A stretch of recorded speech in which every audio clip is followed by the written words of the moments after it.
We never use Zoom here, so we mostly use Microsoft.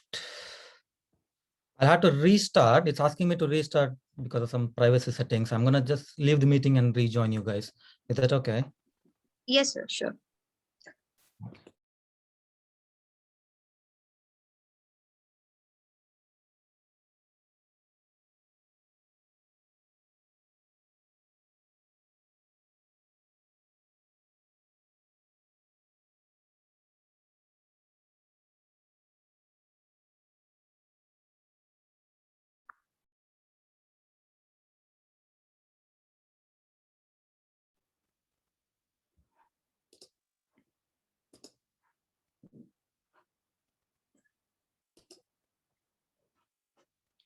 Okay, I hope you guys can see the screen.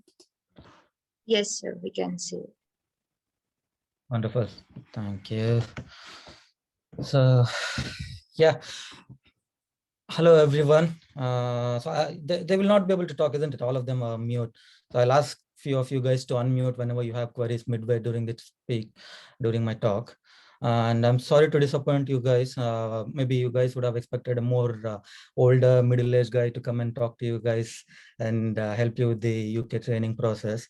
But unfortunately, this is how A&E or emergency medicine works. You only find young doctors in this field.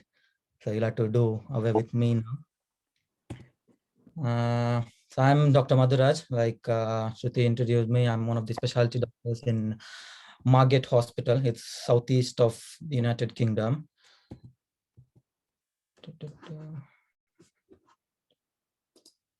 The agenda for today would be, they wanted me to start with my journey, but because we have already wasted enough time, I would just keep it very brief because Shruti has already spoken about what I've done and how I've progressed here to the United Kingdom. And I'll also go through what I did while I was in India and what gave me access to come into the country, or what was the route I took to get into the United Kingdom. Okay, I'll just keep this brief and I'll talk about myself during the talk a bit in between the slides. Before starting the next topic about licensing exam, I would like to know how many of you guys have already begun the process or have already given the exam. Maybe few of you guys would have cleared PLAB 1. Is that right? I just wanted to understand what is the group like today.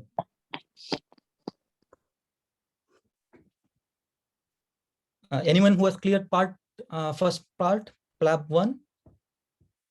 They can just unmute and tell you're done with the first part. No? Then I understand that most of you guys are still preparing for PLAB and you just are planning your path into the United Kingdom then. So the next topic of today's talk was to talk about post-graduation and specialty training in the UK. What is the difference between what happens in India and what happens in the United Kingdom here? That was the second topic which you guys requested, and the topic 3 and 4 goes hand in hand. I'll be mixing up both the topics so that it will give you a better understanding and also so that you can plan accordingly. And the most important talk for today would be CV building, because no matter what you do, sorry. Okay, someone else other side. Participants, please mute your mic. That's all right. So I would say CV building for your application is the most important topic for today, apart from having some clarity for you guys to get into the PLAB or get into the United Kingdom. Okay, and I'll end the topic with few silly topics, few silly points of life in UK. Okay, so licensing exam, PLAB, or it's gonna be called as UK MLA from year 2024 or 2025, which is known as United Kingdom Medical Licensing Assessment. More or less, the structure would still be the same, but they have changed the name of the examination because people know what they're actually being assessed for. So the current PLAB 1 would be known as applied knowledge test from year 2024. So you guys can just ignore the topics or ignore the name if you are going to take a PLAB in next few months or before 2024. And PLAB 2 would be known as CPSA, which is your clinical and professional skill assessment. So I'm gonna, I prepared my slides in such a way that it's more of question and answer type of slides, so that it answers your questions even before you asked. I'm gonna start with the PLAB 1. It isn't working. So PLAB 1, most of the candidates would ask, what is the format for PLAB 1? What are the eligibilities? How do we take? So the simplest question people ask me is, what is the format of this PLAB 1 examination? So which is going to be a multiple choice questions, where you are given a clinical scenario and you'll have to pick one right answer for that specific clinical scenario. And passing marks, somewhere around 67 to 71 percentile is going to be the passing marks for you to clear PLAB 1 and get eligibility to attend PLAB 2 examination.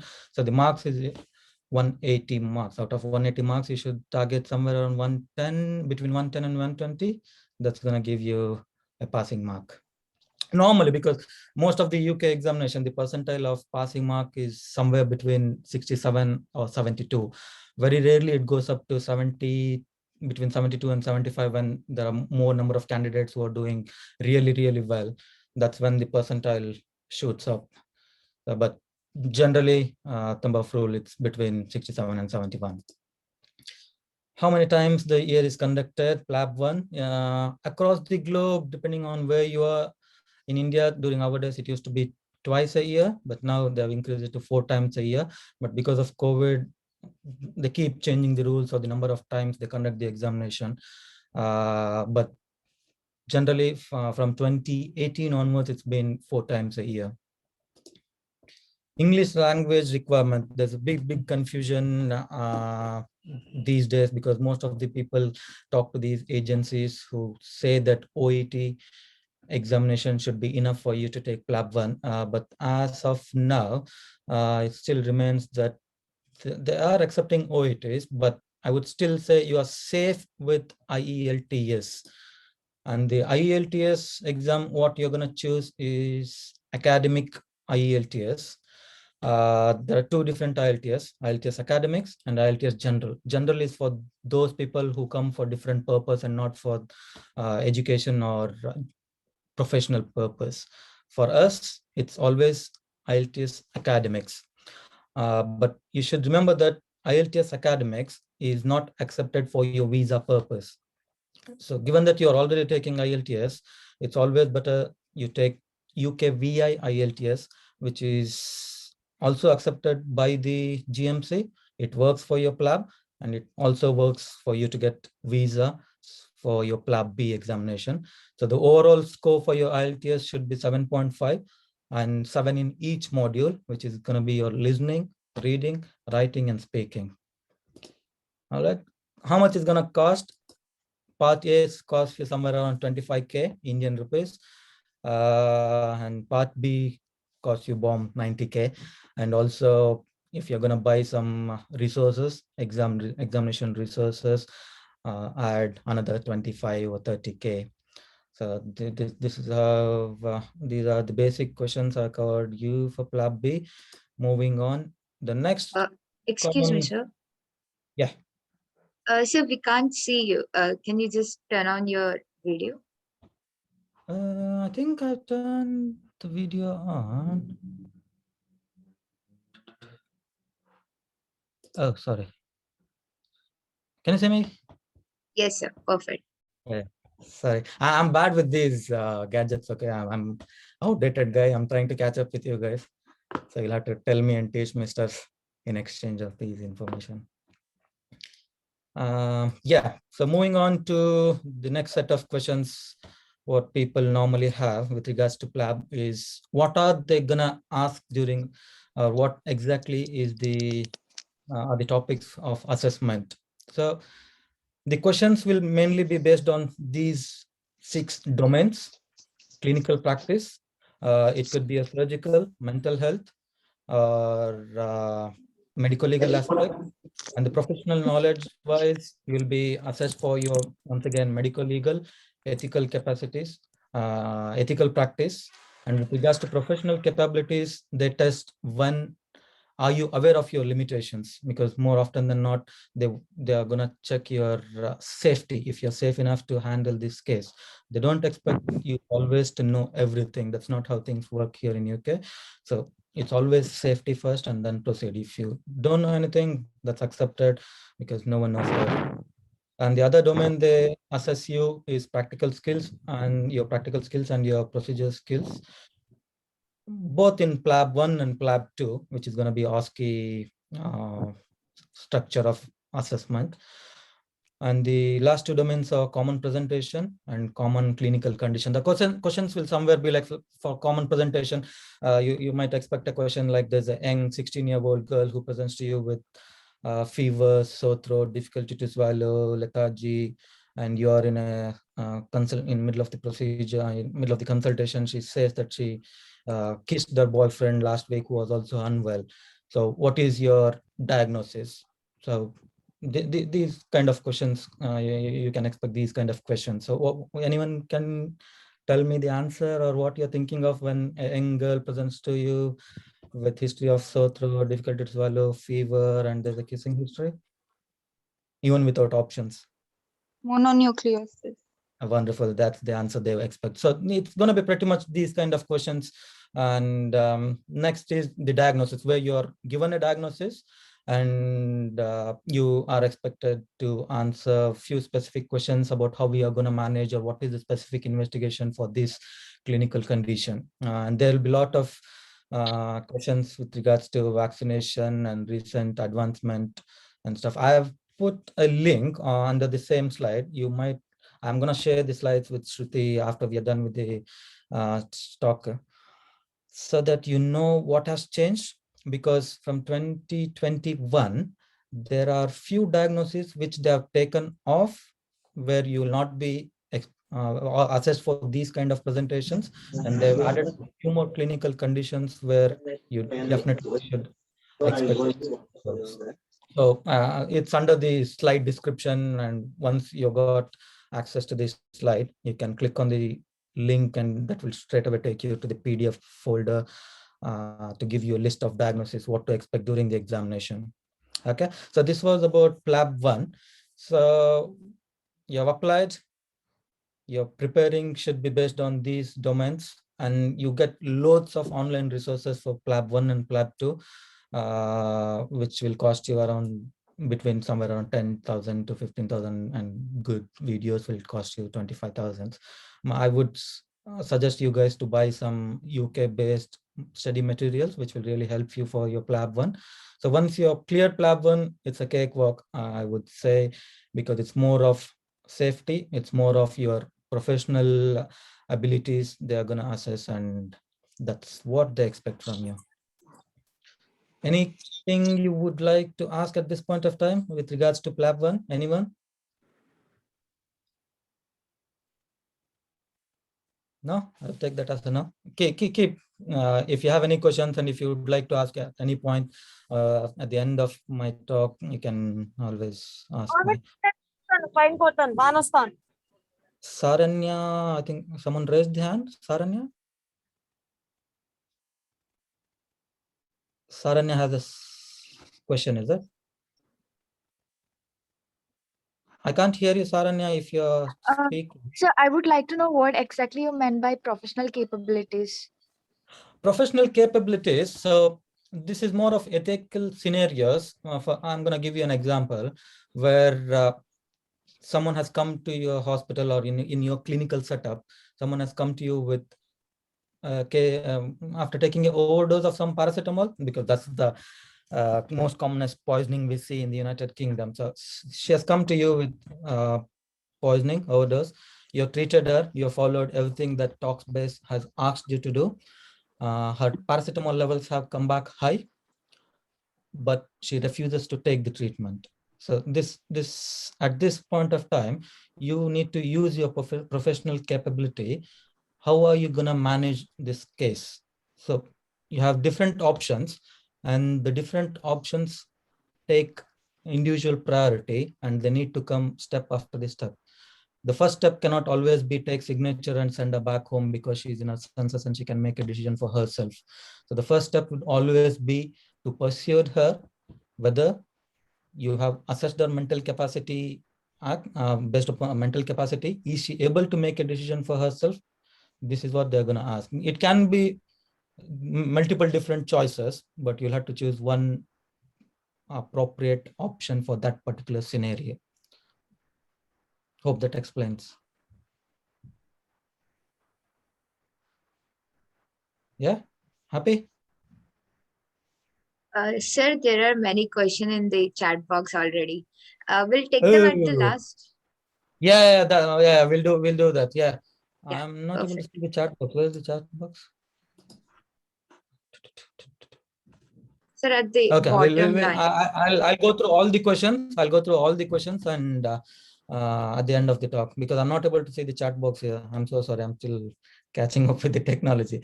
So this is about Yes. your PLAB 2, which will be called as Clinical and Professional Skill Assessment from 2024 onwards. So once you have cleared your part 1, you need to come on a visa, and the examinations are conducted only in Manchester at the moment. Most of the Indian doctors, they enroll themselves in one of the most famous academy in Manchester. Although they have commercialized this training center, but whatever from I've heard, the academy is really, really good, and students have benefited from this academy. It's called Swami Academy. I'm not really promoting his academy. It's not a paid promotion here. It's just hearsay, and really good reviews about this academy. They have their own study materials, and apart from this, from GMC as well and other training centers, Oxford, Bromley, they have their own online videos for you to practice your PLAB B or CPSA.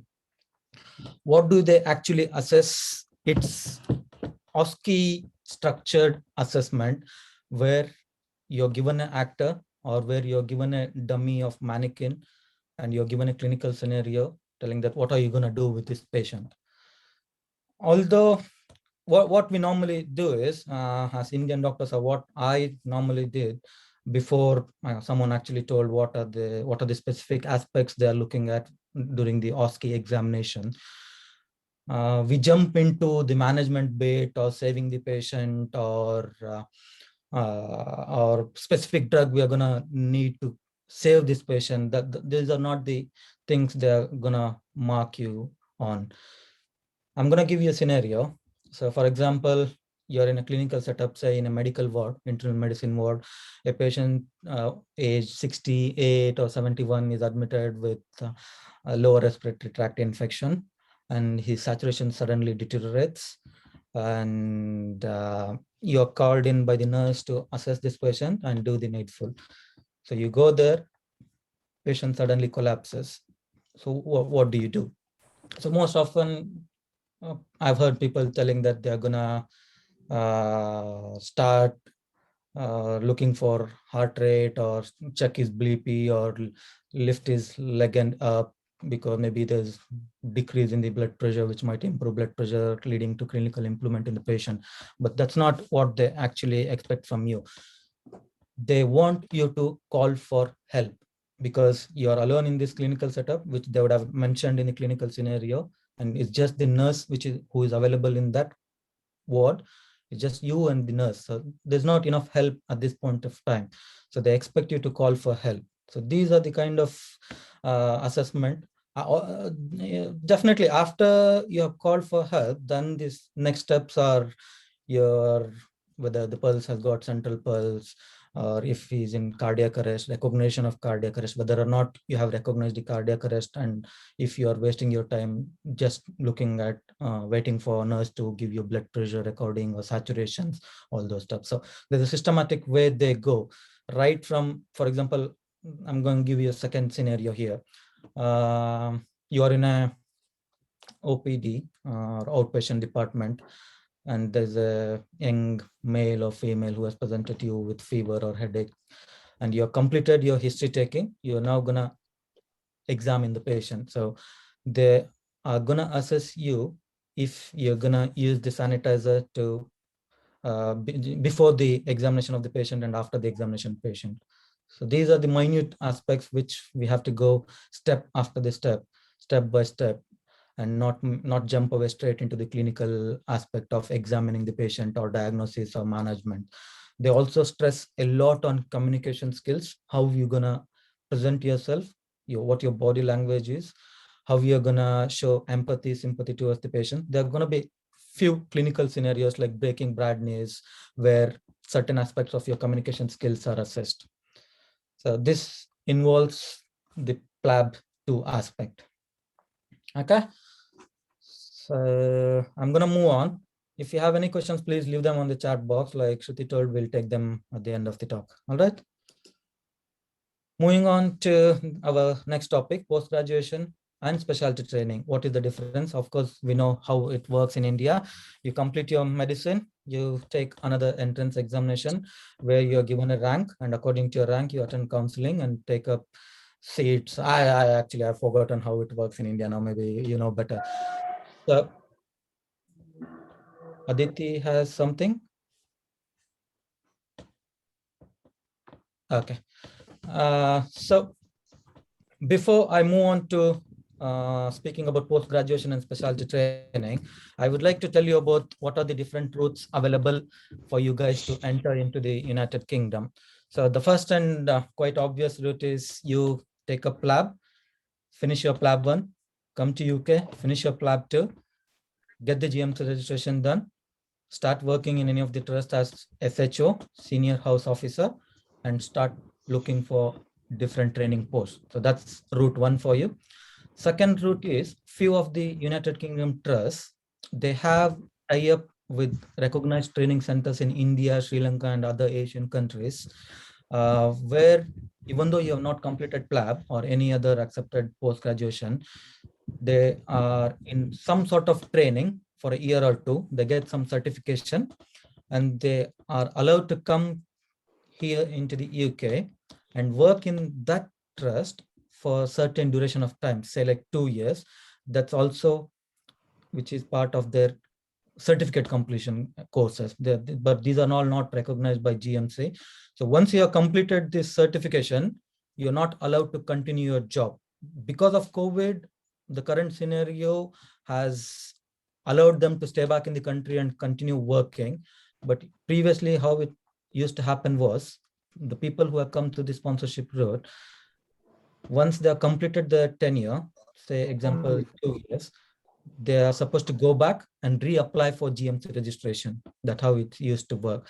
So I wouldn't encourage you guys to take sponsorship route. It's a big hassle. The straightforward route would be to take PLAB. And the next route is acceptable post-graduation. That's how I moved into the UK. When I finished my medicine through Raichur Government College, I started working in, like, you name any hospitals. I worked in all of those hospitals in Bangalore. And I finished my master's in emergency medicine while I was in Bangalore. And during the same tenure with the Columbia Hospitals, I finished my membership examinations with Royal College of Emergency Medicine, at the end of which I was awarded MRCEM. So this gives me a diploma in emergency medicine.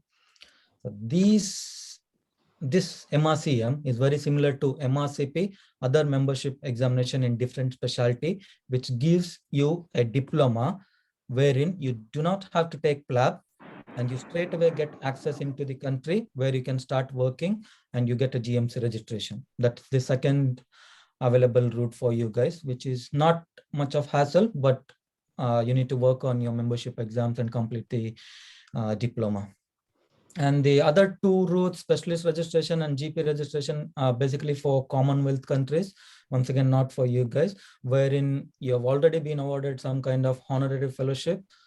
You are very experienced doctor for many, many years, and the trust recognizes your skills and they give you direct registration into this specialist register. And likewise, like countries in Canada or Australia, New Zealand, If they are already registered as general practitioner, they get direct access into the get direct eligibility into the country and start working as doctors. Okay, I'm gonna bring up this slide, which is quite messy. So this is all you're gonna hear after you have finished your PLAB and you started working in the country as FHOs, which is equivalent to medical officers or duty doctors, like how it's called in India. I really hate the word duty doctors. I'm sure it's likewise with you guys. So you finished medicine, MBBS, and you get post-graduation in India after taking examination, but you don't have to take any exams here. You need to get into a specialty training where they take you through an organized training course, during which you also will complete few examinations conducted by Royal College of different specialties. And during the course, you'll also complete some specialty examinations for you to be called as specialist. So you have completed MBBS. If you want to be a physician, you take MRCP examination, and at the completion of your training, you get eligibility to have your name on this register. This is called as Speciality Register. Unless you are on this register, you are not a specialist. You are as good as MBBS doctors. But there are different routes for a doctor from India or for someone to finish the training process and get into this register. The one formal route is to get into a formal training where you attend the interview. I'm going to talk about the interview in my next few slides. So you attend the interview. There's no examination. There are different set of capabilities assessed during the interview, and you are given a score. According to your score, you get a rank, and according to the rank, you choose seats which is spread across the United Kingdom and get into the training post. During training post, you are rotated into different departments, different hospitals, and at certain stages during the training, you are expected to finish Royal College membership exams or fellowship exams, at the end of which you will get your name enrolled into this register for yourself to be called as registrar, specialist, not registrar. You can be consultant when your name is already on the register. That is the formal training. So the other option is, it would be applicable for me, the other two options, because I finished my diploma and I was trained in emergency medicine while I was still in India. I have a total 10 years of experience in emergency medicine. So for me to start off with a formal training, it's not beneficial. It's once again what works the best for you guys. So for me, if I would have chosen the training route, I have options of directly entering into this level ST4 or this level ST3, because I've already undergone some sort of training. I've finished a diploma from Royal College of Emergency Medicine, so I can enter the training midway and finish it off, and at the end of which I can enter the register. So that's the route number 2. Route number 3, once again, it's applicable for me because I've had enough number of experience in this specialty. If I don't want to get into formal training and have hassle of submitting all the documents and other stuff, I have this route called Caesar route. Okay, so this route, you are not in a formal training, but you need to submit an application with certain documents where you are showcasing your capabilities and all that the register expect you to complete before getting into the register. Hope I'm clear here. So you're not in a formal training. You've already attended certain examinations from Royal College, like how I have finished.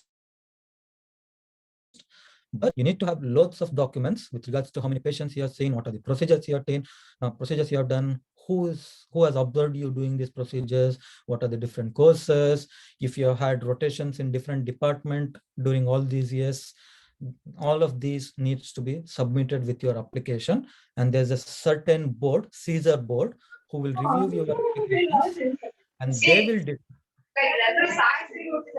they will decide if you are competent enough to get into the register and to be called as specialist. And the other is obviously general practitioner. This is not general physician. The country here, the way health system works is we have a general practitioner who is a personal doctor for you, who will help you deal with your illnesses, liaising with different specialties. So this is not general physician. There is a separate register for general practitioners.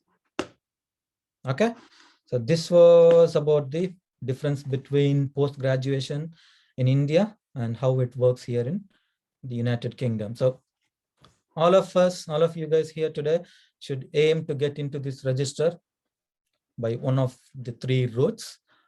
If you ask me, given the age or given the stage you are in, this is the route you should target. I'm going to talk to you in detail about what are these, what are the numbers, what is the CCT in my next slide when I'm going to explain you about the structure of training program here. Happy? Let's proceed. So this is the next topic, structure of training in United Kingdom. Oh, how do I remove this pencil? Oh, for some reason I'm not able to take it out. So this is the pathway for all the medical graduates, whether they are in the United Kingdom or whether they are international medical candidates. Next slide. I'm going to focus on the first two steps here. Our internship at the end of 4.5 years of medical career, people here undergo 2 clinical years, which is known as foundation years, foundation 1 and foundation 2. This is equivalent to our internship. Okay. So at this stage, all of us are eligible to take up membership exams from different royal colleges. There are few exceptions like obs and gynae, other surgical specialties. You're not allowed to take these membership examinations soon after foundation years. You need to have certain number of years of experience after you have completed your internship for you to be eligible to take up these exams. Okay, so you are at this stage now. You have completed your internship. You're preparing for your PLAB. So let's say you have completed your PLAB 1, PLAB 2 successfully on one attempt, and that gives you GMC registration. You are here in the United Kingdom now. You will start working as SHO, which is equivalent to medical officers in India. During that tenure, you will start your application and look for training posts, whatever specialty you are interested in and whatever specialty you would like to pursue a post-graduation in. Once again, this is a training program and not a post-graduation degree. During this training program, you're going to attempt and take few examinations, which will give you post-graduation degree or diplomas. Okay. So the first 2 years is going to be core training, core medical training, during which you are expected to finish the step 1 of this membership exams. This is for physician, general physician, for you to become internal medicine consultant. So I finished MRCEM, which is equivalent to MRCP Part 1. In India, I finished Part B, Part C, all 3 parts when I was still in India. But for you, if you are on a formal training post, during your first 2 years of core training, you are expected to finish first step of your membership exams. Okay, I'm going to explain you more in detail about the interview when I come to building your CV. I'm assuming that you are all in a training route and what happens, and I'm explaining you what happens during the training process. Okay, so after your core training, here you're going to choose your specialty: gastro, cardio, other nephro or different medical subspecialties, and you're gonna build your CV during these 2 years to take up those specialties.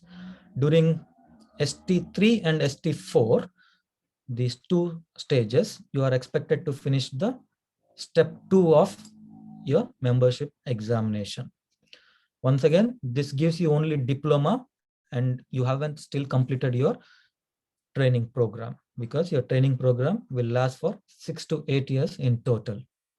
After you have completed your diploma, based upon what specialties you have taken, say for example, if you have taken gastro at the stage of step 3, you will be completing a gastro certification exam at the level of ST5 or ST6. Okay, so depending on what specialty you have chosen, your training program might extend up to ST8 level, which makes it 8 years of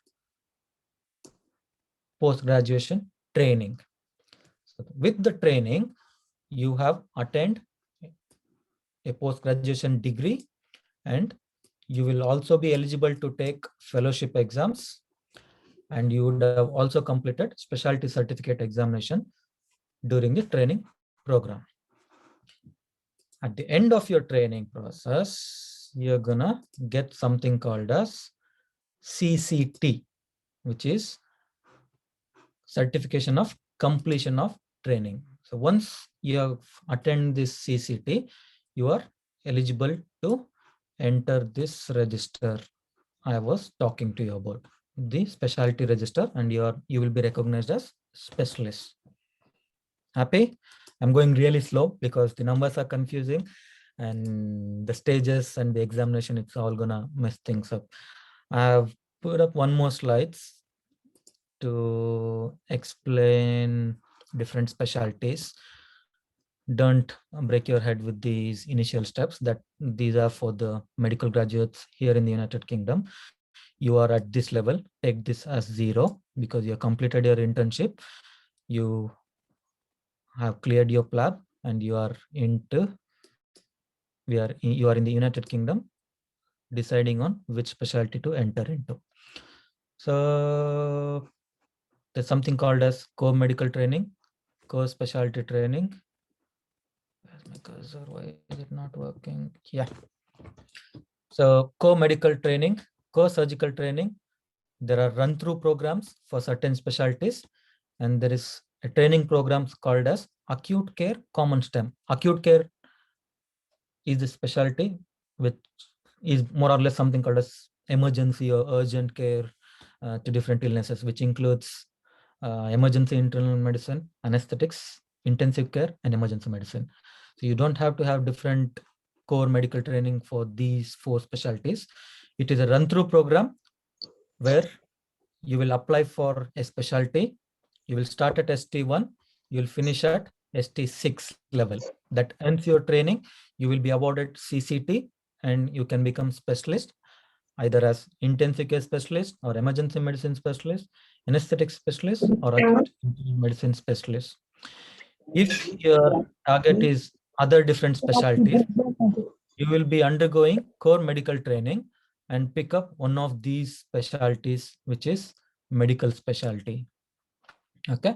At the end of 2 years, if you want surgical field, you can pick up these surgical specialties at the year 3. This is 1, 2. After completion of year 2, you will pick up these different specialties at 3. These specialties also have run-through programs where you don't have to undergo the hassle of submitting your applications again to choose your specialties. You can directly start at ST1 as neurosurgery training doctor. You will complete your neurosurgery training in 8 years. If you finish it successfully with all the examinations required, you will be awarded CCT and neurosurgery specialist name, and you'll be added onto the register. During this training program, there will be loads of formal competencies for you to complete, whether it's procedural skills, communication skills, research, submission of papers, audits, quality improvement programs in the department. All of those are part of the training program. Hope people are still with me, and I know you guys have loads of questions. I'm gonna talk to you at the end after I'm done with all these slides.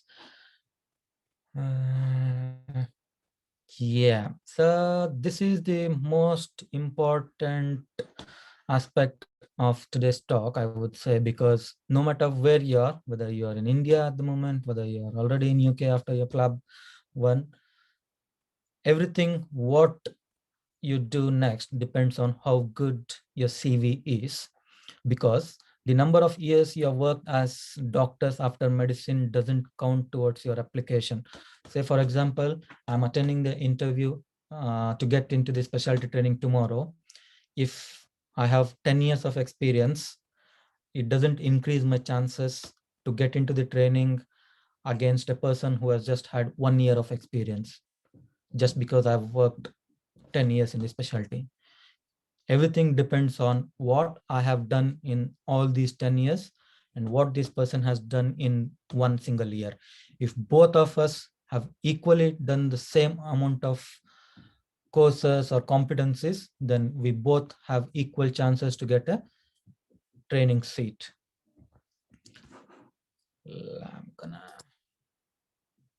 So the question, when do I start? Now or never. The course what you are attending today, you can add this onto your CV, because this will show your commitment towards the specialties.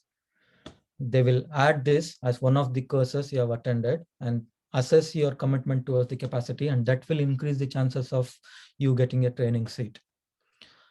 And logbook, we don't have this concept of logbook. I don't know how it is these days, but during our times, there was hardly any concept of logbook, and we used to have this thin 2 or 3 pages of logbook where we used to get sign off of completing the rotations during our internship, but that doesn't complete your logbook. Your logbook should have the interesting cases. You don't enter patient details like name, age, contact details. None of those should be entered into the logbook. Just the diagnosis. What is the learning point from that particular case? Make a list of those, keep filling it up. The more the better, the tidier the better. And different kind of procedures you have done: suturing, cannulation, catheterization, tube insertion, wound dressing, as simple as that. All of these procedures, they really help towards building your CV, and that will help you in scoring more marks and increase your chances.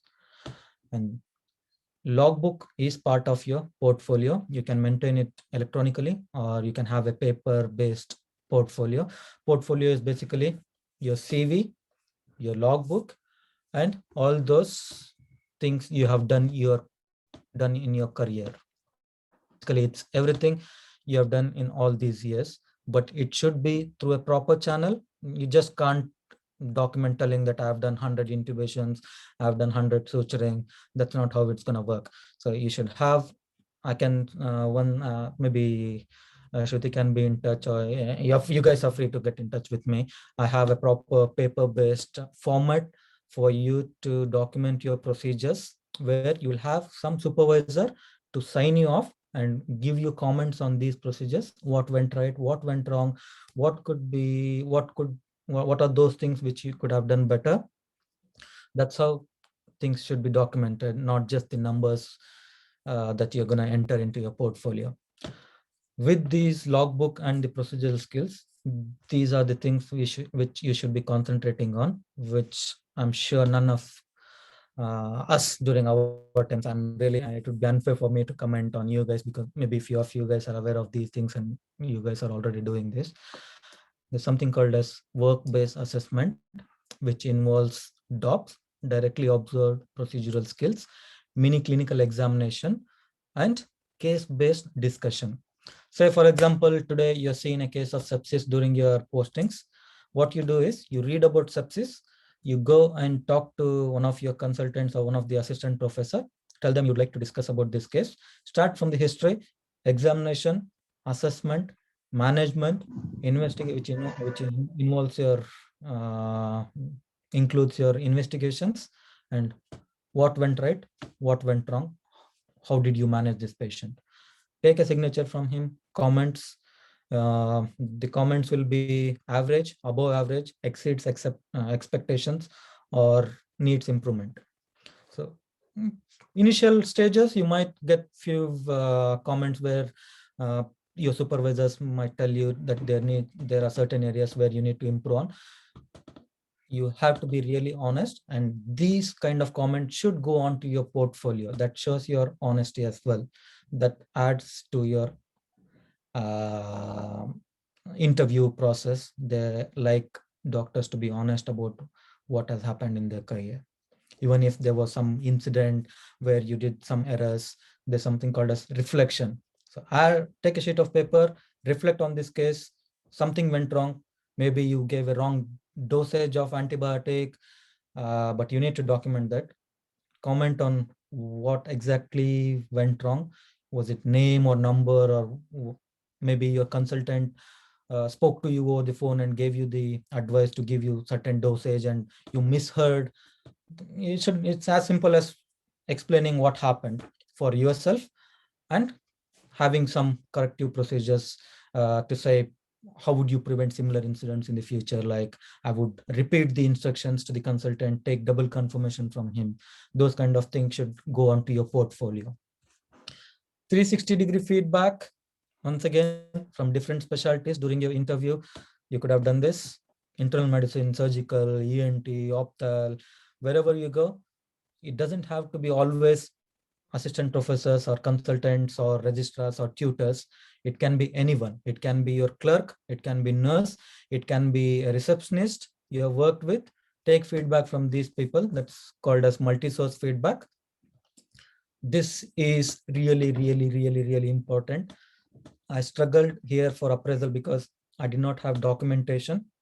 Although I had these on paper, I had not submitted it, and that affected, not for my training. I haven't applied for the training.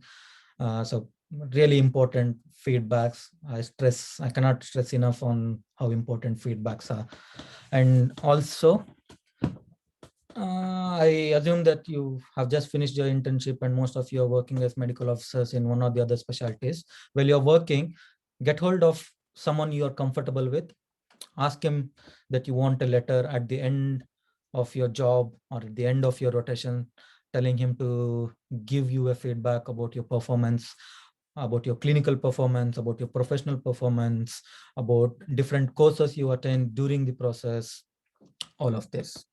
Letter carries loads of importance, and it carries 2 points. I'm going to show you how things work in next slides.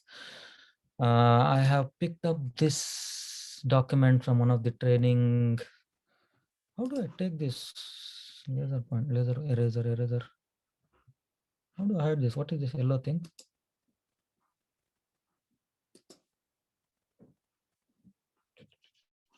Okay, that's okay. Yeah, so I'm gonna give you a scenario. For example, you're finished, applications are open for core medical training. There's a definite site called Oriel where all the vacancies and applications are advertised. You need to keep an eye on them. You can have your account even when you are in India and keep an eye on these applications. When they are open, you start applying, which is a digital application, which will ask you for your name, date of birth details, visa, previous work experience, in the number of hospitals you have worked, if there is any work gap between two jobs, and if there's any explanation for that gap, and if there are any health issues, declarations. This involves the initial bit of your applications towards the specialty training. And towards the second half is all of these, which I'm gonna tell you about, which counts marks for the specialty training ranking. So the first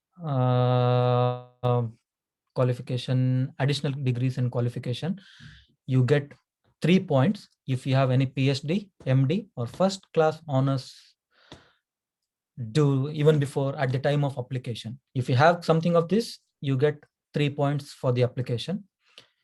If not, if you have any MSc or any intercalated degrees, you get scores accordingly.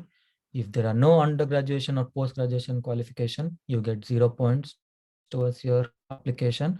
So the application is out of 125 points, I guess.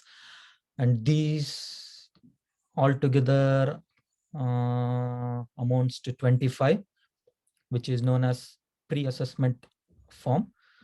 Apart from this, during the interview, you will have 4 stations. One is 5 stations. One is your 4 stations, sorry, beg your pardon. It's not 125, it's 100 marks. The first station is portfolio station, wherein you will be run through all of these scores. At the time of applications, you score yourself. You will select this option and you tell that I have 3 points because I have completed this degree.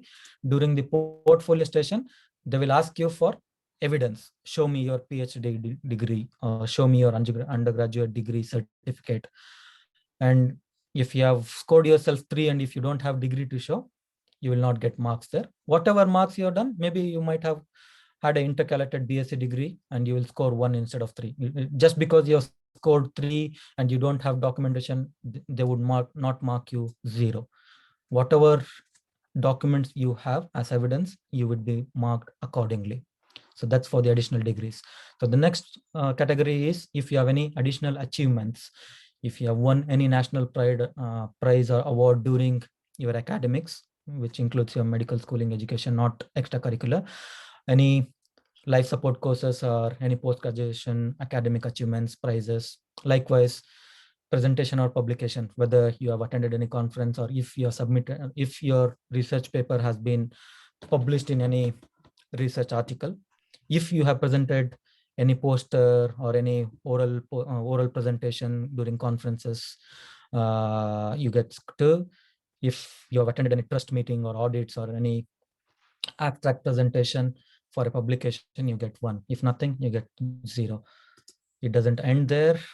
That was zooming.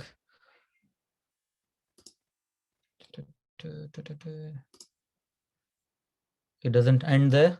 The list keeps going bigger. Teaching skills. If you have got any degrees in the teaching skills, you will be scored accordingly. If you are actively involved in teaching, you'll get scored accordingly. If you're taught mainly your colleagues or your junior doctors, you get 1. If you have no teaching experience, you don't score anything. And the next category is quality improvement programs. If you have undertaken any audits, audit itself is a 1-hour topic. Audit is something where you collect data, use certain criteria, check if the criteria has been met, and see if this criteria can be changed, and then collect more data if your correction has worked, and then the result completes the audit cycle. Just collecting data once and checking whether or not it meets the criteria will not complete the audit cycle. You'll have to implement changes and re-audit it, and then check the implementation whether or not it has worked. That it might have worked, it might not have worked, but you need to complete the cycle by re-auditing it. Only that completed audit will give you 3 points. If you have not completed and if you are just leading the audit process, you'll get 2 points. If you are still in the process of completing, you will get 1. If nothing, 0. And obviously these examination which I was talking to you about, membership examination, depending on the specialties, it can be primary or step 1, step 2, step 3, or part A, part B. For me, medicine, it's called as FRCM primary. Initially, it was called MRCM part 1 or step 1, step 2, step 3. So the more the number of exams I have cleared, the higher the scoring would be. Okay. And where's my slide? Any outstanding achievements outside extracurricular, if you have won any prize with the sport team or any allocations or any art prizes at national levels, apart from your medical degrees, The criteria is what I'm talking to you about now varies for step 1 application and step ST1 applications, ST3 or ST4 applications. The same criteria would not apply for ST4. They would have increased the level of your achievements. Maybe they want the scoring would be just 1 when you apply for ST4 and you're not applying for ST3. Yeah? And competencies, all of those I spoke to you about. Good comments, excellent comments, 3 points. Successful, good comments, 2 points.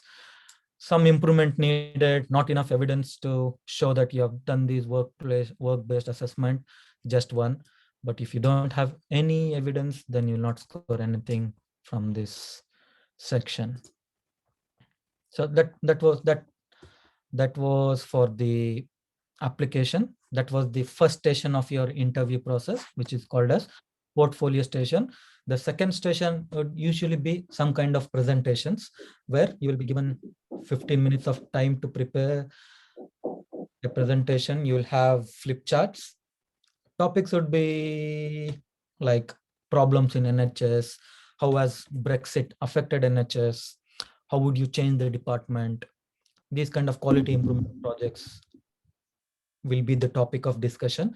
You'll have 15 minutes to prepare your presentation, not digitally. You'll have a flip chart, introduction, discussion, conclusion. You'll go stepwise and you will be scored according to the points you are speaking about, the way you're speaking, the body language, communication skills, and if you have a good realistic solution for the topic you're talking about, which is scored out of 25. This was out of 25. The second station is also out of 25. And you'll move on to the next station, which will be clinical assessment, where you'll be given a clinical scenario. Say, for example, you are in A&E, you have 3 doctors at the moment. There's a major accident somewhere on NH4, and you are expecting some 25 patients who are injured severely, but you don't know you don't have much information about this. But in your A&E, you have certain number of patients. They will give you the diagnosis. One, there's a patient with head injury, there's a patient with MI, there's a patient with poisoning, there's a patient with sepsis. Prioritize this patient, clear the department for this major trauma. So this is assessed in the clinical scenario. Or they can give you a sepsis. They'll ask you about how you are going to manage. Once again, steps and priority, how you speak about, you can't straight away speak about antibiotics. You'll have to go systematically. The way of presentation really matters. We can speak about improving the clicking the interviews on a different day. Probably it's a topic of discussion for at least 2 hours to improve the chances of your success in interview. And that was the third station. And the fourth station is ethical assessment, where you'll be given an ethical scenario. For example, you're a GP, young male 37 or 40-year-old has presented to you, and he has recently tested positive for HIV, but he doesn't want to disclose this to his partner, with his wife. What are you going to do? So these are the kind of ethical scenarios they are going to assess. Based upon all these 4 stations, you will be given certain scores, and according to this scores, you will be ranked, and based upon that, you pick your seats around the country. All right, but because of COVID, the presentation station has been replaced, and it's just about 3 different stations now, because the face-to-face interviews are not happening. It did not happen for last 2 years. I'm not sure how it's going to happen in 2022. So it's always good for you to be prepared for these kind of presentation stations as well. It's very simple topics. You can go to any Royal College. I would suggest you to go through Royal College Emergency Medicine website, because there's a certain section where they discuss about these hot topics in UK, and which is almost related to NHS. Okay, so the last topic could be life in UK. How much time do we have? Sir, we have like 20 minutes. Okay. I'll finish it pretty much soon so that we can take questions from the chat box. Life in UK, you'll miss some things, you'll enjoy lots of things. What you're gonna miss is your family, friends. You'll have to find some alternatives or make a big different friend circle here. There are plenty of jobs around the UK, loads and loads of jobs.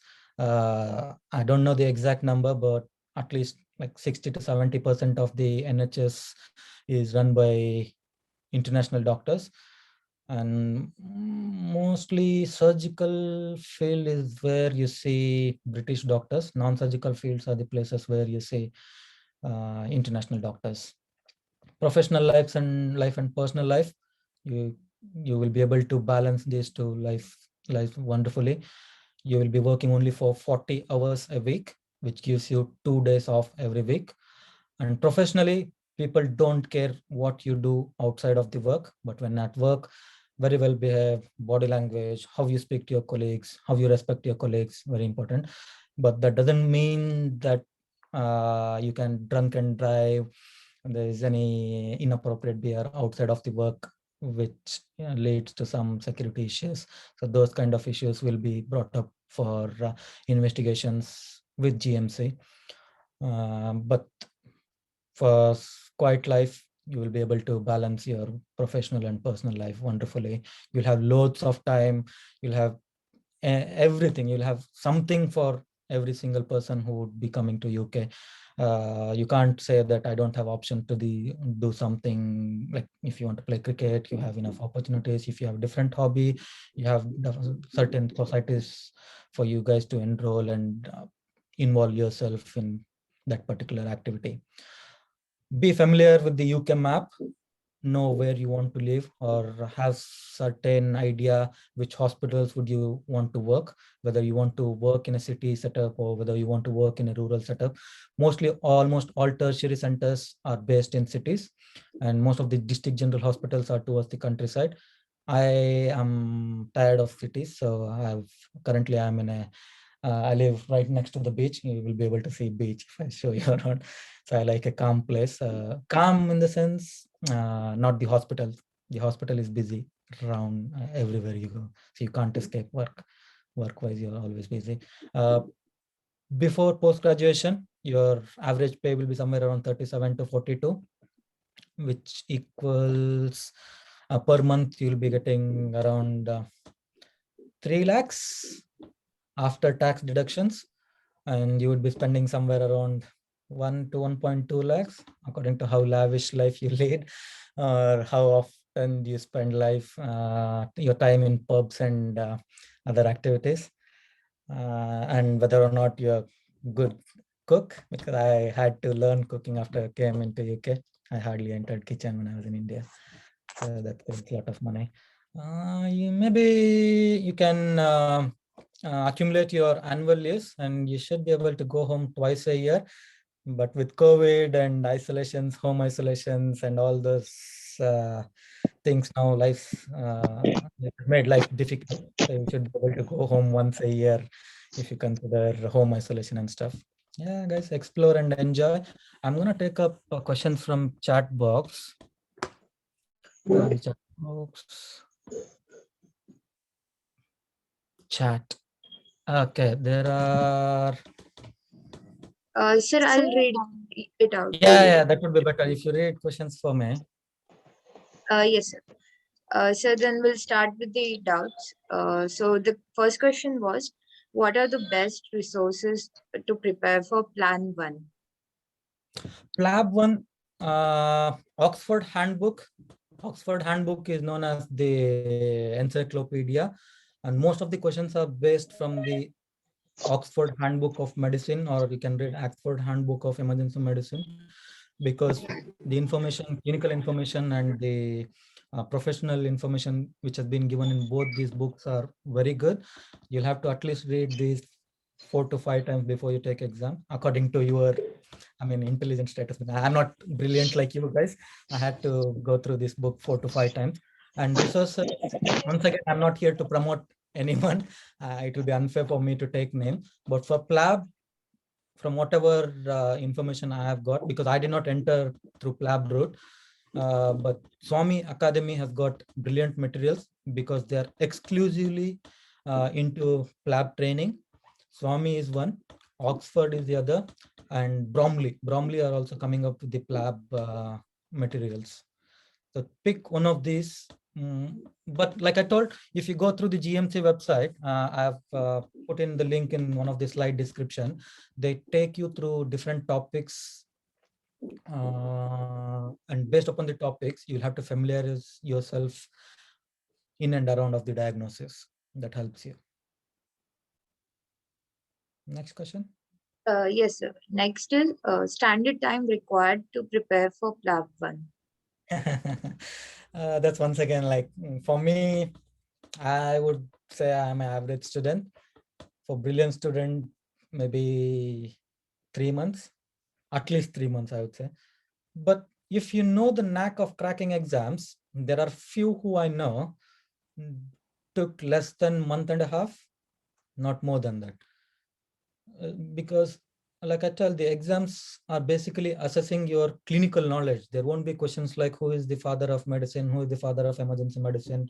You don't have to retain unnecessary information. It's almost always clinical information where you have to apply this clinical knowledge to that particular cases.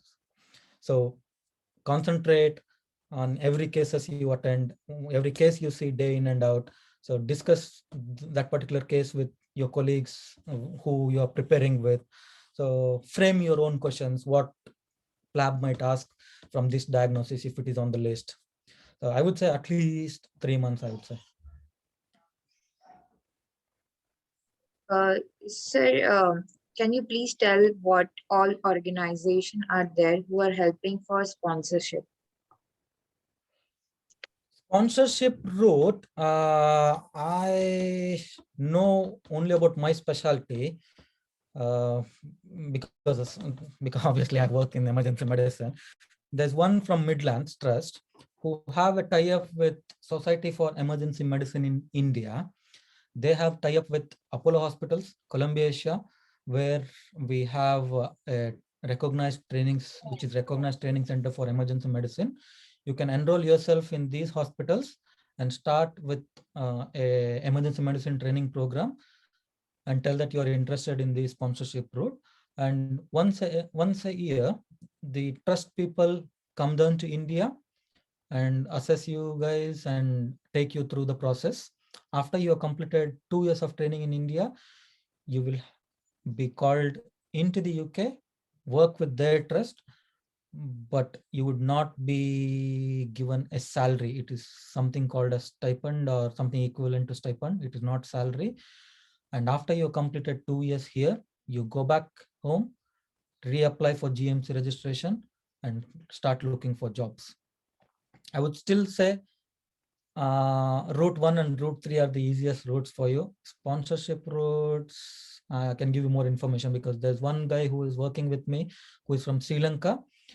My hospital has a tie-up with this guy's hospital in Sri Lanka. He finished training there, certification course. He moved here. He's an anesthetic doctor, basically. He finished his 2 years of work here, not as a specialty doctor. He was meant to go back, but because of COVID, they gave him permission to stay back and he's applied for the job again. And that eased his GMC registration. COVID helped him. That probably he's the only person for whom COVID helped. So next is what about MSRA exam for specialty training, or is PLAB enough to get into any training? So like I told, PLAB is enough for you to enter into any training at ST1 level. If you are planning to enter any further at ST3 or ST4, you need to have completed certain competencies, which involves your MSI exams, the membership exams, and certain competencies like life support courses, ATLS, ALS, PALS, and if it is ST4, you need to have attended few courses here in the UK, like safeguarding.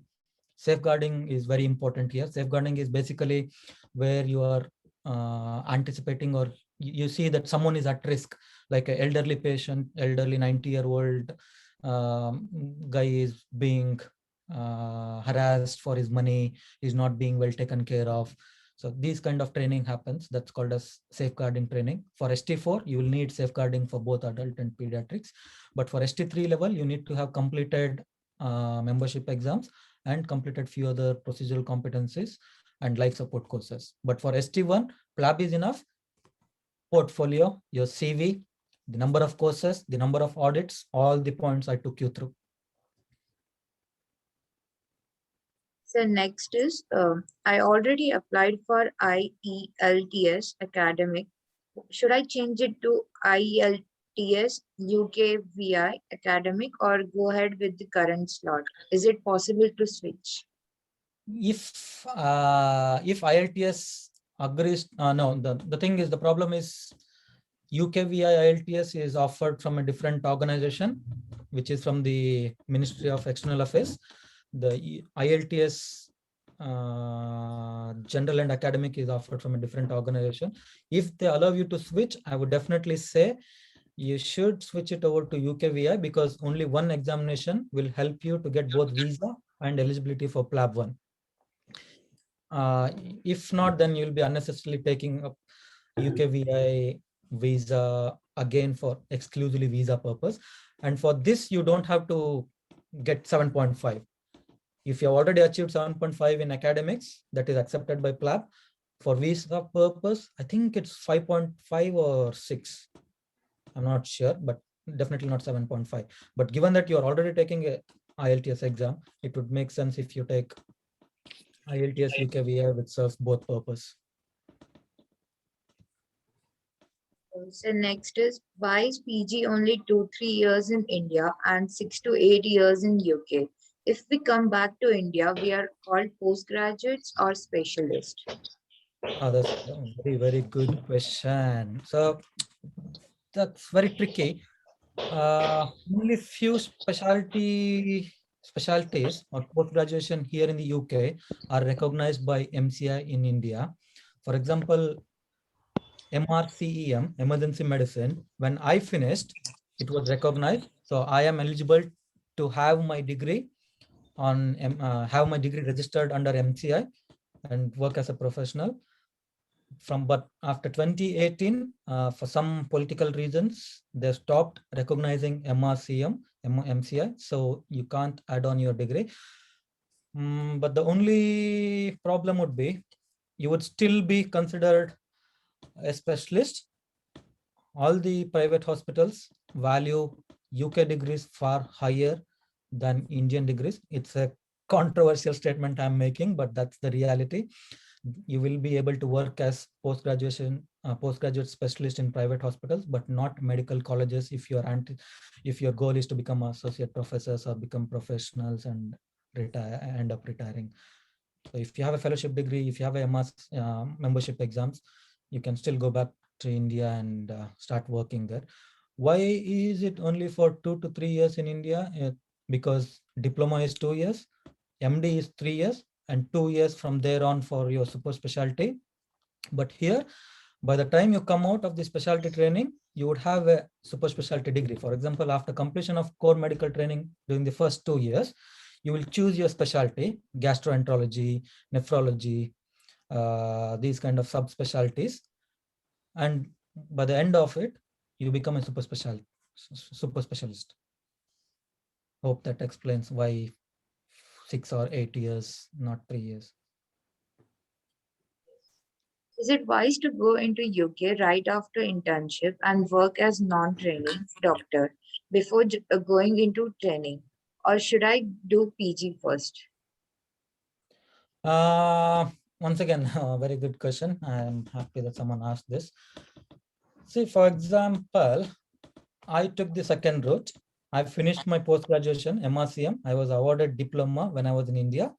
So I came here. If I was not very old, I don't look old, but I'm old, I would have entered into specialty training at ST4 level and completed a formal training. If I had not done my diploma there in India, I would have come here and started off at ST1 level.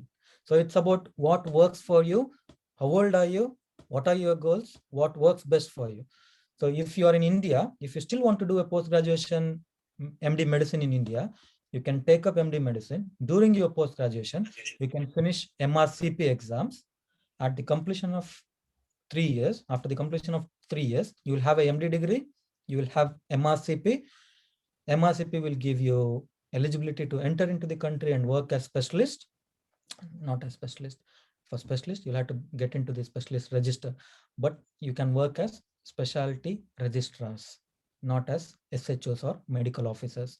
But if you don't have plans to do any post-graduation in India, if you have just finished your internship, work on your portfolio, finish your PLAB, start working as SHO, which is basically a non-training post, work on your CV, audits, thesis, life support courses, enter at ST1 level.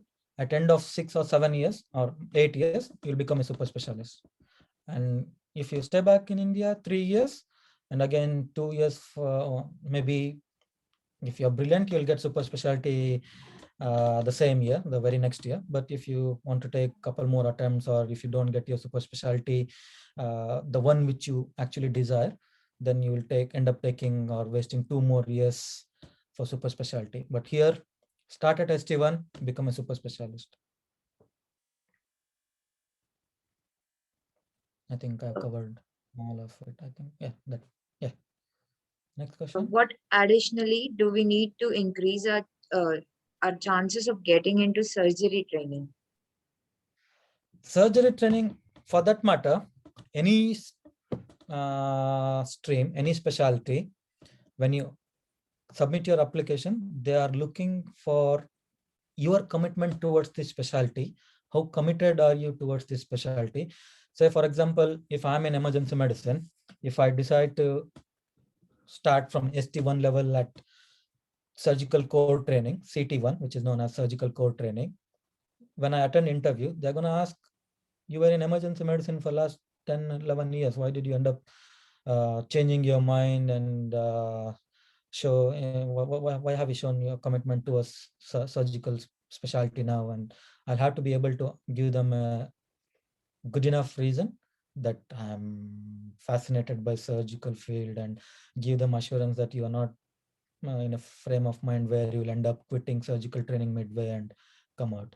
To increase the chances, work on CV, more surgical training courses, show that you have worked with some surgeon for all the years you have worked with. For example, if you have finished MBBS, work as medical resident under surgical department, have a good supervisor, get a letter from supervisor telling that you have good surgical skills, you are a good professional, and attend multiple courses like surgical skills courses and other stuff, which will increase the chances.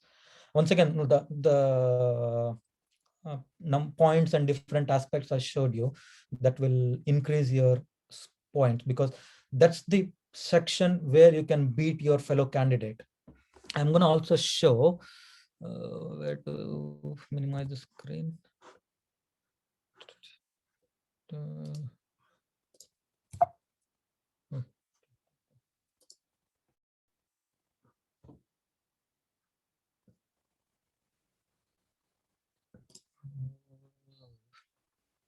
How do I change the screen?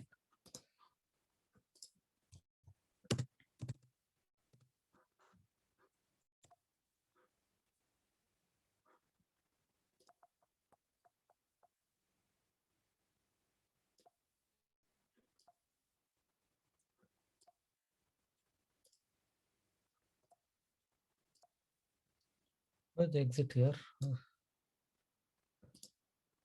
I want to show you a good document.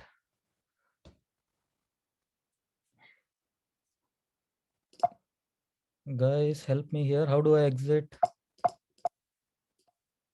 Sir, it shows click to exit. Okay. Okay, I've minimized. I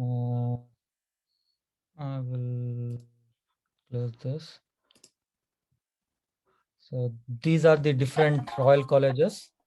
Royal College of Anesthetics, Royal College of Emergency Medicine, practitioners, opt and gynae, optal, pediatric, and there are certain hospitals who are given the responsibility of conducting these kind of interviews. So, for example, I'm not sure for emergency medicine, it is Kent, Surrey, and Sussex. For our specialty, Kent, Surrey, and Sussex are the designated deanery to organize interviews and conduct this program of selecting the seats for the training program.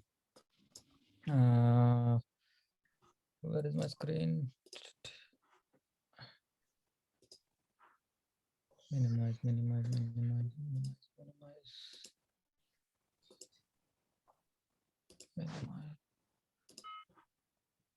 I'm gonna give you an example of what is the ratio, what is the competent, how good or bad is the competition for each seat available. Are you able to see the screen? Can you see the screen, you guys? No, sir, we can like see the PowerPoint.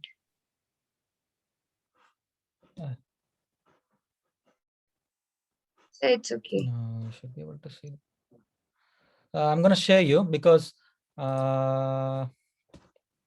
it gives you an idea what are the number of candidates who are fighting for one single seat. For example, your surgical field has 3 doctors fighting for one seat, and for public health care, there are about 22 doctors who are fighting for one seat. For emergency medicine, there are 2.6 doctors. For cardiothoracic surgery, there are 9.9 doctors. Basically, it's the ratio, number of seats slash number of applications. And for public health medicine, it's 12. Orthopedic surgery, 24. Neurosurgery, 22 doctors. Ophthalmology, 3 doctors every application. So surgical is a bit competitive. So you really need to have good portfolio to have any good chance. Next question. So next is, can we do WBAs in India during internship? Will they accept it? Sorry. Can you repeat the question again? So can we do work-based assessments in India during internship? Will they accept that? Yeah, definitely. I told you, your portfolio is everything that you have done all these years. It's not just when you are in UK. But like I told, it has to be through proper channel, and it needs to have a supervisor who is signing off and who has given constructive comments on your discussions. Like I told, I can give you the logbook. I have a logbook portfolio kind of thing, which you can print out and start working on your logbook. Yep. So can you tell which areas are good to live in? Just some cities, maybe. Maybe cities, is it? Yes, sir. Okay, Yeah. cities, like I told, the major cities are obviously London, in and around London, very expensive lifestyle. Where is my... next is Birmingham, Liverpool, Manchester. These are the major cities that I can think of, which are good. But it once again depends on the population. What kind of population have you got in these areas? Midlands is basically more of you'll find Asians in Midlands, Indians, Pakistanis, all of those. You don't feel like you are in India if you're in Midlands, like Birmingham. It feels like more or less in Bangalore or Uttar Pradesh, as good as that.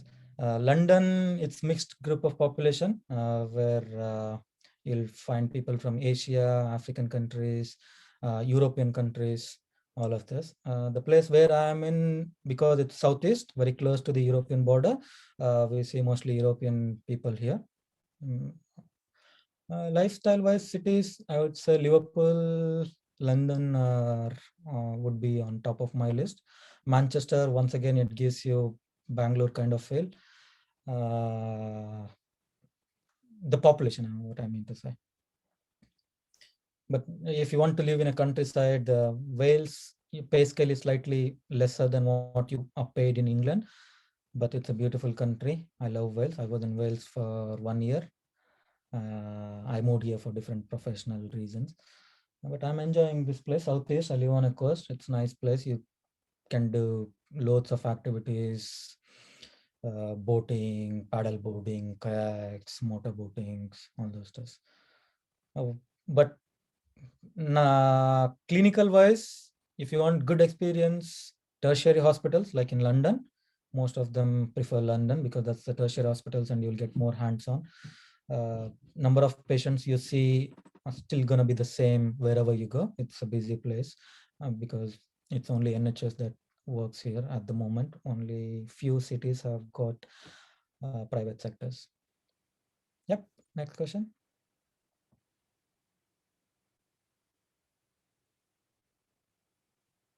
Oh, you are on mute, Shruti. I can't hear you. Sorry, sir.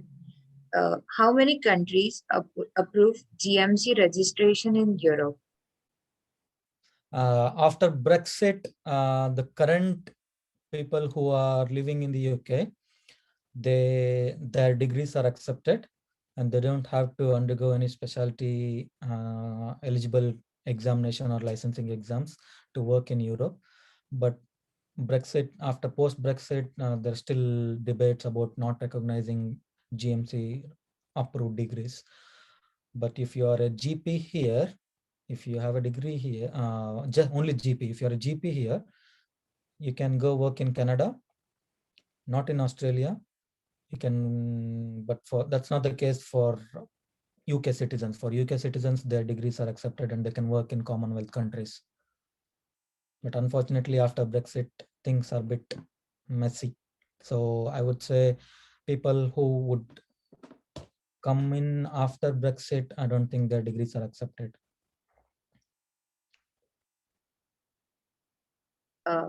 So next is the CV building is required to get jobs at city level after FY2 level, right? So yes, yeah. So you are at FY2. You have finished your internship. You have finished your FY2 level.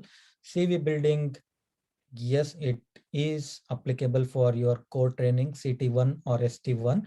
So all that you've been doing, that needs to be documented. You need to have evidence to score more points during your interview portfolio station, because if you don't have enough evidence, your other candidate who has got evidence will outscore you and who will get more points, likewise higher rank, and the chances of that person getting a seat will be higher than yours.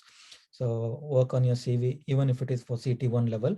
If you have more points in this portfolio, because obviously all the doctors, if you're clever enough, you will do well in clinical station, you will do well in ethical station. So only place where you can outscore someone is your portfolio.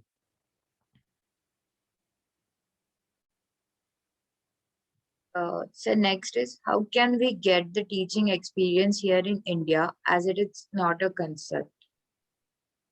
Teaching experience, like you saw, 3 point was only if you had any teaching degrees, but you can still score 2 points if you are actively involved in teachings. Like you can catch hold of a group of nurses, ward nurses, A&E nurses, teach them ECGs, teach them how to take blood culture sampling.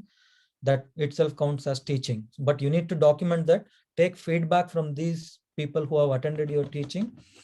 You don't have to have formal course, but the way you can score 2 points for ST1 application is there is an Oxford course, people can write it down, where it's a 2-day course called Teach the Teacher. Basically, they're teaching MBBS, teaching the doctors how to teach. So this shows your commitment towards teaching. That gives you 2 easy points. So I don't have degree in teaching, but I've done this Teach the Teacher course. I have extensive experience in teaching nurses. I've taught my junior doctors. What you can do is you can just make a group of few people who are preparing for PLAB, conduct a Zoom teaching session where one person is presenting something and is speaking on certain topic which is helpful for your PLAB examination, and that equally amounts to teaching experience.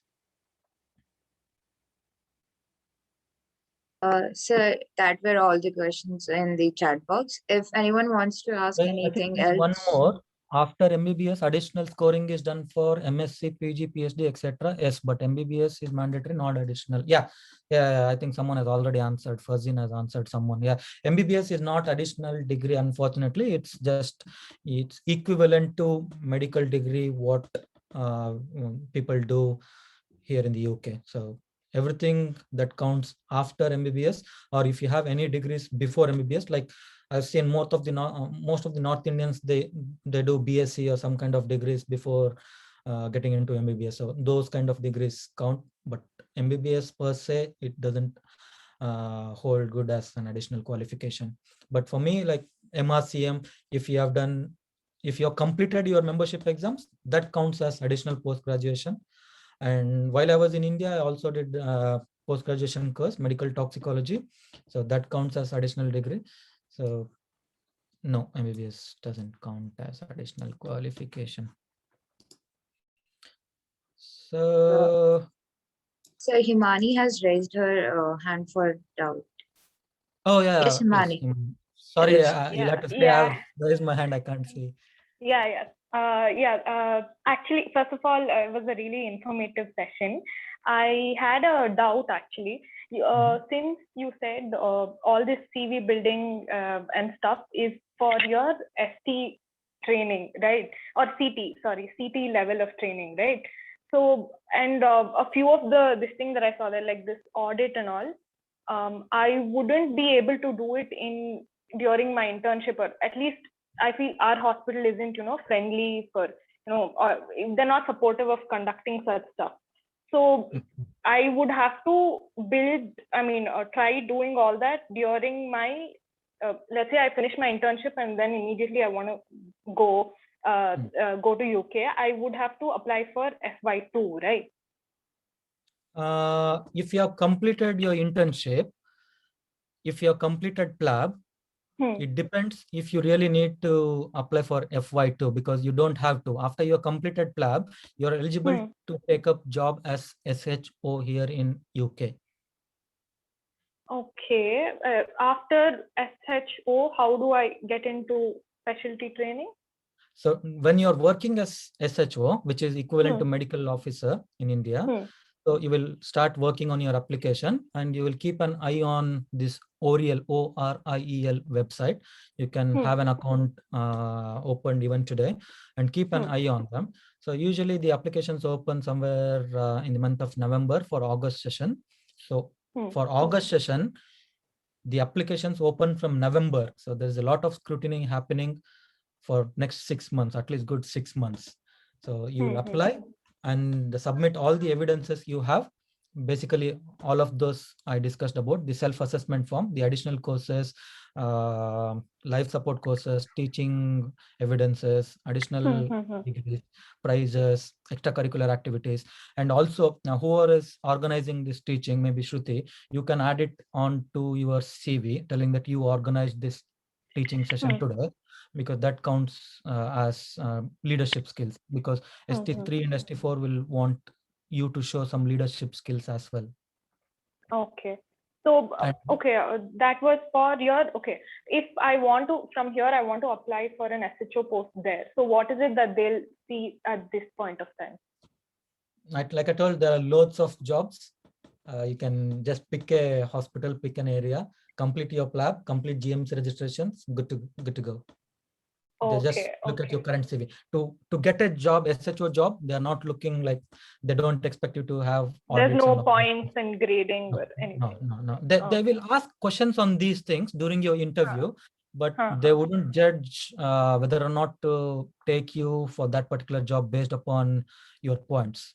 But definitely the format of interview is still going to be same. They will ask you clinical questions, they will ask you ethical questions, they will ask you for audits. So it's the same routine, but not for SHO. You'll still get a job without audits, but it will hold an upper hand. Yeah. Okay. Yeah, so I would say you can still do a simple audits. You don't have to have ethical committee approval for. It's not a research. Audit is not a research. I tell you, we have concept in India. The problem is I can't blame you because we are not well informed about audits. Only post-graduation students are bit into the audits. Audit will not need ethical committee approval because it's nothing to do with patient or nothing to do with treatment. It's just about if there is a policy in place, if the policy has worked, whether or not the policy has worked. It might have worked, it might not have worked. Just it shows that you showed some commitment in bringing about some change. That's what they're looking for. And it also shows whether you were committed enough to complete the audit. Like I told you, audit is a cycle. You should complete the loop. If you are not completed the loop, then it will not give you full marks for your application. Yeah. Okay, thank you. That answers my question. Thank you so much. Yes. So sir, since we have already exceeded the time, we'll stop taking doubts now. They can reach to the our official group, IMA MSN Karnataka, and we can forward you the doubts later. Yeah. I'm happy to answer you guys even after the talk finishes. I think Shruti has my contact details. You can have a chat with me. I'm happy to help you guys wherever you think you need some inputs. Yeah, I will be sharing the slides, and I'm going to share one more recruitment handbook, which gives you complete information about how the recruitment works. And I will share the competition ratio, which gives you a rough idea about what is the competition for that particular specialty. What else? I don't have any application. Yeah, if possible, I'll try to give you a picture of how the application looks like. But like I told, please work on your logbook, work on your CV, work on your portfolio, collect documents, keep evidences. Every single thing you do matters. And this is my favorite slide, especially in India, where we don't have enough emphasis on communication skills, which leads to a lot of conflict between patients and doctors. I would say treat everyone the way you want yourself to be treated. For example, if you are coming in as a patient, talk to them how you want yourself to be talked to, and you don't have to show artificial empathy or sympathy. It should come out to us doctors naturally. Communication skills holds a lot here in UK. Even if you don't know much about clinical stuff, it's accepted. 70% of our treatment here is communication skills. They stress a lot on communication. So yeah, start working on communication as well, and your body language. That's about it, guys. Thank you very much. Thank you, sir. It was a very valuable and informative session. Your journey has definitely inspired us all and has cleared all our doubts. On behalf of my team at IMA MSN Karnataka, thank you for sharing your experience and guiding us. I would also like to thank Mithun, Meghna, and Farzeen for giving me an opportunity to host this webinar. And I would also like to thank Nitin, the social media head, for helping me with the social media. Also to Fatima for her input. And last but not the least, I would also like to thank Siddharth for his constant guidance and support. Participants, please make sure you fill the post-event form in the chat box. It is important for getting your certification. So with that, we'll end it today. Thank you so much, sir. Thank you, everyone. Also, I wanted to know if you guys have any particular way of collecting feedbacks for today's session. Yes, sir. I would appreciate have... if you please. Sorry, yes, I cut you off. Sorry, I cut you off completely. You're saying something. So we have Google Forms. So we have prepared a feedback form. We'll share with you. I would appreciate if you share with. Yeah, thank you very much. All right, guys, all the very best. I hope you all succeed whatever you have planned for your career, and do well. We are always here to help. feel free to approach me. And yeah, that's about it. Good night, guys. Thank you, sir. Thank you. Bye.